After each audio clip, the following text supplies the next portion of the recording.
Hi again, everyone. I'm the Cantankerous Collector. This is episode number 116. My eBay store is Death by Buffalo. Death by Buffalo. I sell a lot of pop culture, comic book related stuff. Check it out when you get a chance. I thought I'd just look back at 2024. It was a great year for collectibles. There's a lot of really cool stuff that was released, a lot of cool stuff I picked up. I thought I was going to slow down a bit, but that didn't happen. I put the pedal to the metal and picked up some really good stuff. So I think probably the best thing I got this year was something I ordered like 2.5 years ago, but it finally came in this year, and that was the Tweeterhead Wonder Woman statue.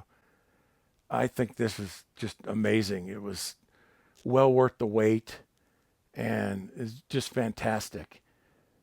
Really big. It's a quarter scale. The figure sculpt is awesome. The base is real boss and real creative. Tweeterhead is my favorite statue company. They never disappoint. Their paint applications are top notch.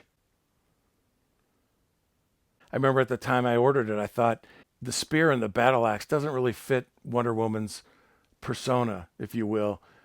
And so I was going to display it with the sword, but as it turns out, I kept the spear in her hand. I mean, it's awesome. It's a great statue. One of my favorite Wonder Woman collectibles. This Superman PVC statue that Pure Arts produced came out this year, and I thought this was just awesome. I mean, this is so cool. This is one of my favorite Superman collectibles of all time. It's based on John Byrne's artwork from the Man of Steel miniseries back in 1986, and I think the world of this thing. It's so cool to me. They did a fantastic job on this. Pure Arts also produced a real boss Neil Adams styled Batman statue, and I'm telling you, I'll trade my left testicle to get them to produce a George Perez or Jose Garcia Lopez Wonder Woman statue next. The Bride of Frankenstein monster chained in this chair was produced by NECA, and this was a great piece for us monster collectors. I mean, this thing was just fantastic. It was so sweet. I reviewed this stuff already, but this was one of my favorite figures released this past year. I love the Universal Monsters.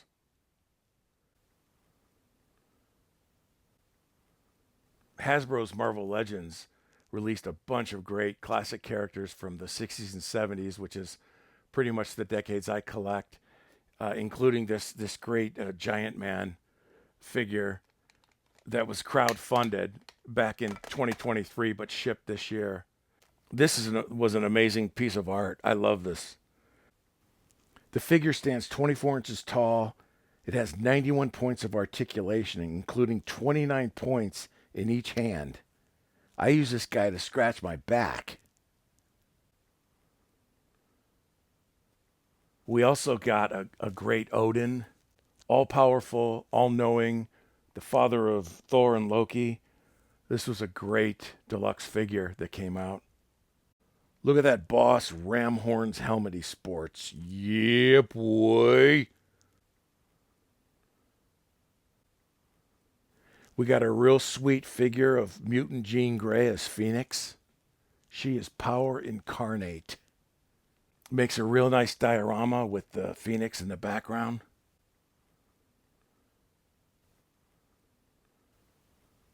Applying a light source to her base of fire here really makes this display pop.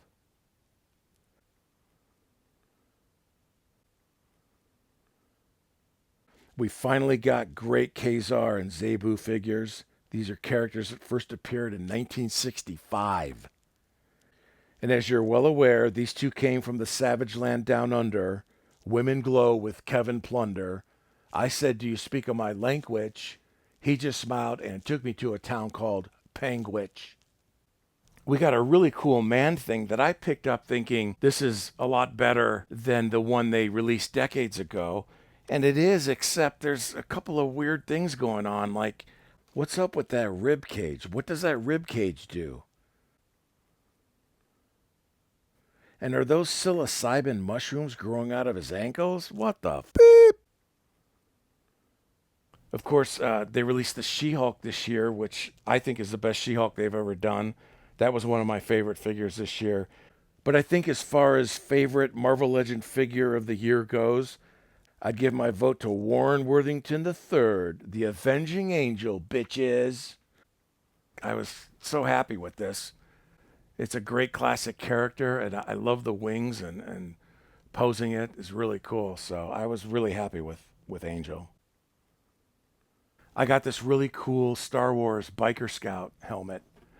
I don't think this was produced in 2024, but I picked it up this year, and this is fantastic. And this actually fits my big head. I was surprised. I mean, look at that. Is this boss or what?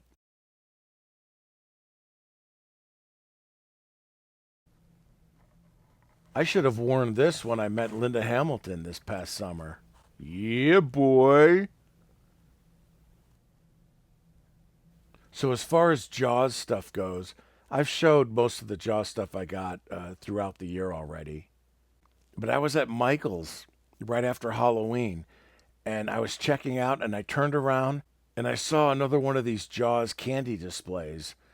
These came out several years ago, and I bought some then. But here's a full box of these, and I'm standing there, and I'm like, isn't anyone gonna buy this?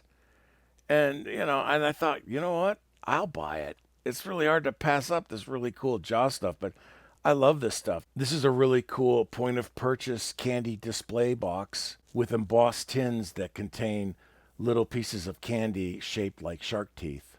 And you know me, I love embossed metal. And if you emboss the Castell shark, I'm easy money, honey.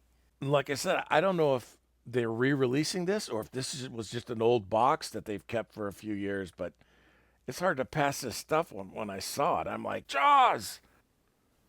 I didn't pick up much vintage stuff at all this past year. I guess I've got a lot, and I really don't need much more. But I did score one of these Superman movie lunch boxes, metal lunch pails from Aladdin. This was produced in 1978, and I'll admit I'm not the biggest Christopher Reeve Superman movie fan. I mean I like two. I thought Superman 2 was fun because it had the villains and stuff. But I love this lunch pail. It's really cool. It's got great art. Aladdin did a lot of great artwork for their metal lunch boxes, and this front panel here is just it's incredible. It just looks really good. I thought the likeness was real good. The back panel has a great depiction of the Daily Planet office. You've got Clark Kent, Lois Lane, Jimmy Olsen, and of course, Great Caesar's Ghost, editor Perry White. The likenesses are really good.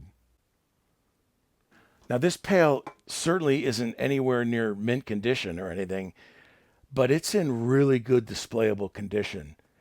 So most of the panel art has minimal scratching. It's the edges and the corners and the rims that have most of the wear. I mean, it's got its share of rim wear. That's what she said. But it's still a displayable collectible to me, and it's going to look good in the Superman case. So the top, bottom, and side panels all have really cool artwork. The top panel has Marlon Brando as Jor-El, Superman's father, where the villains have been judged and are about to be exiled from Krypton.